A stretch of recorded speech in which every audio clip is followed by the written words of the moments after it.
रामराज जी के दो बच्चे थे, रूही और पवन। पवन बड़ा था और रूही छोटी थी। दोनों ही पढ़ाई में बहुत होशियार थे।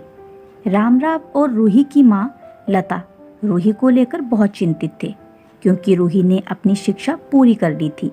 अब उसके लिए एक बेहतर रिश्ता खोजना था। एक दिन उनके करीबी रिश्तेदार का बेटा दीपक शादी में रूही का हाथ मांगने के लिए उनके घर आया।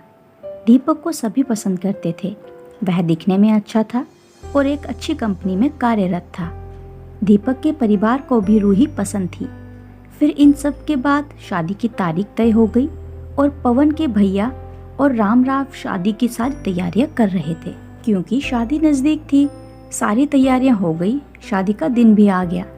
पवन रूही का हाथ पकड़कर मंडप में ले आया। रूही सुंदर गुड़िया से दिख रही थी।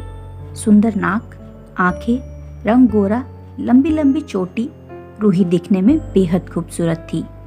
पवन रूही को मंडप में ले आया और पंडित ने रूही को कन्यादान के लिए हाथ आगे करने को कहा और उसका हाथ कांपने लगा। जिस पिता ने इस हाथ को पकड़कर दुनिया में चलना सिखाया, वही आज उसका हाथ किसी और पुरुष के हाथ में देने जा रहे थे। अपनी उस बेटी के बिना अपना बाकी का जीवन बिताना, ये विचार ही उनके लिए काफी कष्टदायक था। पिता ने उसका हाथ पकड़ लिया और उसके होने वाले पति ने नीचे से उसके हाथ को सहारा दिया। कन्यादान की रस्म शुरू हुई। हाथों से पानी की एक एक बूंद गिरने के साथ पिता की आंखों से भी बूंद बूंद आंसू गिर रहे थे। अपने कलेजे का टुकड़ा दान करते समय क्या अवस्था होती है, तब वह रामराव ने जाना। वह रस्म खत्म हुई। पंडित जी ने लता और रामराव के हाथों में दियों से भरा पर्दा दिया। उनके सामने बेटी और उसका पूरा ससुराल परिवार बिठाया और पंडित जी ने कहा, आज से आपकी बेटी उनकी हो गई। उनसे कहो कि उसका अच्छे से ध्यान रखे। रूही अपने मायके वालों के लिए एकदम पराई हो गई। उसकी आंखों में आंसू भर आए। रूही को 2 दिन की ट्रिप पर भी भेजना माँ के लिए कितना मुश्किल होता था, और अब उसको हमेशा के लिए दूसरे के घर भेज दिया जाए और उसके अपने ही घर का मेहमान बना दिया जाए। ये बात अब माँ को समझ आ रही थी। उस रस्म के बाद दूल्हा गेट पर आ गया। पंडित जी ने आवाज दी, लड़की के मामा लड़की को लेकर आओ। उस मामा का हाथ पकड़कर वह उस अंतरपाठ पर जा रही थी। सुबह उठकर एक साथ नाश्ता, फिर मस्ती, फिर मामी के हाथ का खाना और रात में मामा के गोद में सिर रखकर सोने वाली भांजी आज उस मामा को दूसरे के हाथ में सौंपनी होगी। यह सोचकर उसने अपने हाथ कस लिया और मंगलाष्टक प्रारंभ हो गए। भाई दूज के दिन बिना कुछ मांगे मिलने वाला गिफ्ट, एक साथ फोड़े हुए पटाखे, टीवी कौन देखेगा इस पर झगड़ा और दादी जी गुजर जाने के बाद उन दोनों का गले लगकर रोना। दोनों भाई बहन आज एक दूसरे को देख रहे थे। उतनी ही देर में मंगलाष्टक समाप्त हो गए। मंगलाष्टक समाप्त हो जाने के बाद रूही अपने आगे आने वाले नए जीवन को लेकर उत्साहित हो गई।